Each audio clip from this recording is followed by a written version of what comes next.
नमस्कार, मी तृप्ती पालकर. शिक्षणाच्या वाटा या आमच्या खास कार्यक्रमात आपलं स्वागत. आज आपण चर्चा करणार आहोत डिस्टन्स लर्निंग एज्युकेशन वरती आणि आपल्याला मार्गदर्शन करण्यासाठी आपल्या स्टुडिओमध्ये आले आहेत प्रेरणा होनराव. प्रेरणा, तुझं खूप मनापासून आमच्या कार्यक्रमात स्वागत. नमस्कार, धन्यवाद. कार्यक्रमाला सुरुवात करण्याआधी मी प्रेरणाची ओळख करून देते. प्रेरणा होनराव या रिलायन्स लातूर पॅटर्नच्या संचालिका असून ग्रामीण भागातील मुलांना मेडिकल आणि इंजिनिअरिंगसाठी तयार करण्याचे काम ही संस्था जोमानं करत आहे. ज्या मुलांना वर्गात बसून शिक्षण घेता येत नाही अशा मुलांसाठी या संस्थेनं डिस्टन्स लर्निंग एज्युकेशन अर्थात आंतर शिक्षण पद्धतीनं घर बसल्या शिक्षण घेण्याची सोय केलेली आहे. चला तर मग आपल्या कार्यक्रमाला सुरुवात करूयात. प्रेरणा, मला पहिला प्रश्न तुला असा विचारायचा आहे की डिस्टन्स लर्निंग एज्युकेशन म्हणजे नक्की काय? डिस्टन्स लर्निंग एज्युकेशन हा एक मार्ग आहे जिथे विद्यार्थी 1 to 1 आपल्याशी संपर्कात नाही आहेत. शिक्षकांचा आणि विद्यार्थ्यांचा डिरेक्ट संवाद ओपन क्लासरूम प्रोग्राम थ्रू तो आपल्यापर्यंत पोहोचू शकत नसेल तर आपली एक इच्छा असते आपण त्याच्यापर्यंत पोहोचावं. तो भलेही आपल्यापर्यंत पोहोचू शकलेला नसेल तरीही.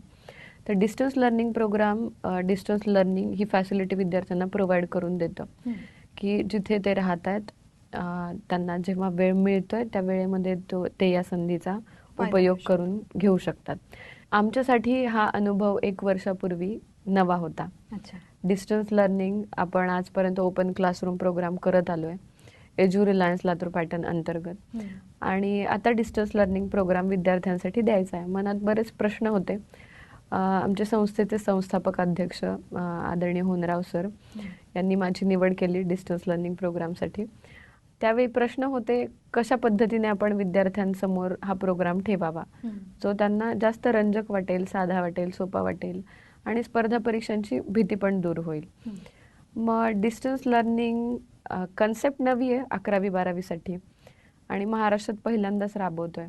तर मग सोप्या पद्धतीने विद्यार्थ्यांसमोर कसं जाता येईल. मग सिलेबस आपण अशा छान पद्धतीने डिझाईन करू जो की साधा असेल, सोपा असेल आणि आपल्याकडे जे फॅकल्टीज आहेत ज्या फिजिकली लातूरमध्ये अवेलेबल आहेत पण समजा नागपूरवरनं एखादा विद्यार्थ्याला कॉन्टॅक्ट करायचा आहे तर तो वेब कॉन्फरन्सिंग थ्रू त्यांना कॉन्टॅक्ट करू शकतो आणि टोल फ्री नंबर साधा फोन कॉल करून पण त्यांच्यापर्यंत पोहोचू शकतो. मग हे राबवत असताना डिस्टन्स लर्निंग कसं करावं तर याच्यामध्ये हार्ड कॉपीज पुस्तकांच्या स्वरूपात मटेरियल अवेलेबल करून द्यावं जसं की ऑनलाईन आपण फॅसिलिटीज प्रोव्हाइड करतो त्याच पद्धतीने. मग शहरातल्या विद्यार्थ्यासाठी सोपं आहे ते या सगळ्या गोष्टी राबवणं पण ग्रामीण विद्यार्थ्यासाठी ते तितकं सोपं नाही. म्हणून मग पुस्तकांच्या स्वरूपात आपण ग्रामीण विद्यार्थ्यांपर्यंत पोहोचू, हार्ड कॉपीज पुस्तकं त्यांच्यापर्यंत प्रोव्हाइड करू आणि फिजिकली आपण प्रेझेंट नाही राहू शकत तर टेक्नॉलॉजीच्या सहाय्याने त्यांच्यापर्यंत पोहोचण्याचा प्रयत्न करू आणि डिस्टन्स लर्निंग प्रोग्राम अशा पद्धतीने आम्ही आतापर्यंत सक्सेसफुली राबवलेला आहे. प्रेरणा, 50% जास्त मुलं ही ग्रामीण भागामधून आपल्याला शिक्षण घेताना दिसतात. मग या मुलांना डिस्टन्स लर्निंग एज्युकेशनचा कसा फायदा होऊ शकतो? डिस्टन्स एज्युकेशन लर्निंगचा ग्रामीण विद्यार्थ्यांनाच बेसिकली फायदा होऊ शकतो आणि याच अनुषंगाने आम्ही विचार केला. श्री संगमेश्वर चॅरिटेबल ट्रस्ट द्वारा संचालित श्री त्रिपुरा कनिष्ठ विज्ञान महाविद्यालय आणि एज्यू रिलायन्स लातूर पॅटर्न या 2 संस्था कार्यरत आहेत. गेल्या 14 वर्षांपासून आम्ही विद्यार्थ्यांची 11वी-12वी ज्युनियर सायन्स कॉलेज फॅसिलिटी आणि त्या विद्यार्थ्यांची स्पर्धा परीक्षांची तयारी करून घेतोय. मग आमच्या पाठीशी एक अनुभव होता स्पर्धा परीक्षांची तयारी आणि त्याचा रिझल्ट विद्यार्थ्यांना नेमकं काय करावं लागतं. अशातच सुप्रीम कोर्टाने आदेश काढला आणि एक राष्ट्र एक स्पर्धा परीक्षा असा नवीन नियम लागू झाला. मग इंजिनिअरिंगला जायचं असेल तर IIT JEE आणि मेडिकलची तयारी करायची असेल तर नीट. मग पॅटर्न तर लागू झाला पण विद्यार्थ्यांसाठी हे सगळंच नवं होतं. शिक्षण संस्था पण पूर्वी जो बोर्डाचा सिलेबस चालायचा त्या अनुषंगानेच त्यांनी आजपर्यंत तयारी करून घेतलेली. मग या स्पर्धेच्या युगामध्ये शहरातल्या विद्यार्थ्यांना फॅसिलिटीज बऱ्यापैकी अवेलेबल होऊ शकतात पण आपण ज्यावेळी डिस्टन्स लर्निंग प्रोग्रामचा विचार करतोय ग्रामीण भागातल्या विद्यार्थ्यांपर्यंत आपण कसे काय पोहोचणार. तर मग ग्रामीण भागातल्या विद्यार्थ्यांपर्यंत पोहोचायचं तर हल्ली आपण डिस्टन्स लर्निंग हा ऑनलाईन कोर्स असं एक संबोधलं जातं. घरात बसून आपण इंटरनेटच्या सहाय्याने त्याचा उपलब्ध होऊ शकतो तो आपल्याला.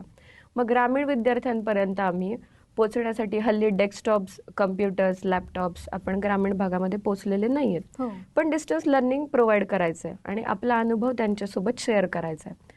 म्हणून आम्ही ऑनलाईन कोर्स सुरू केला होता, त्याला हार्ड कॉपीच्या स्वरूपामध्ये, पुस्तकांच्या स्वरूपामध्ये कन्वर्ट केलं.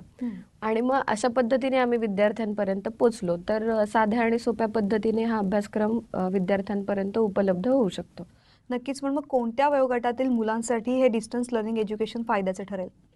डिस्टन्स एज्युकेशन लर्निंग हल्ली एकदमच आपण KG आणि या विद्यार्थ्यांसाठी याचा बरोबर. विचार करू शकत नाही. साधारण विद्यार्थ्याला एक समज आल्यानंतर आणि डिस्टन्स लर्निंग हे बेसिकली स्वतःला शिकायची ज्याला इच्छा आहे आणि एक फॅसिलिटी अवेलेबल असताना आणखीन काय चांगलं माझ्यासाठी उपलब्ध होऊ शकतं याचा शोध घेणाऱ्या विद्यार्थ्यासाठी डिस्टन्स लर्निंग आहे. सो आपण विचार करत असताना साधारण 8वी, 9वी, 10वी, 11वी, 12वी डिग्री कोर्सेस आणि पोस्ट ग्रॅज्युएशन कोर्सेस याच्यासाठी आपण डिस्टन्स लर्निंगचा विचार करू शकतो. नक्कीच. अच्छा, म्हणजे त्या वयोगटातल्या मुलांना ते जास्त फायदेशीर होऊ शकतं आणि मुलं त्याचा वापर करून आपलं शिक्षणही चांगल्या हो. पद्धतीने पूर्ण करू शकतात. अगदी. प्रेरणा, मला तुझ्याकडून आणखीनही माहिती जाणून घ्यायची, मात्र कार्यक्रमात एका ब्रेकची वेळ झालेली आहे. शिक्षणाच्या वाटा या आमच्या कार्यक्रमात घेते छोटासा ब्रेक.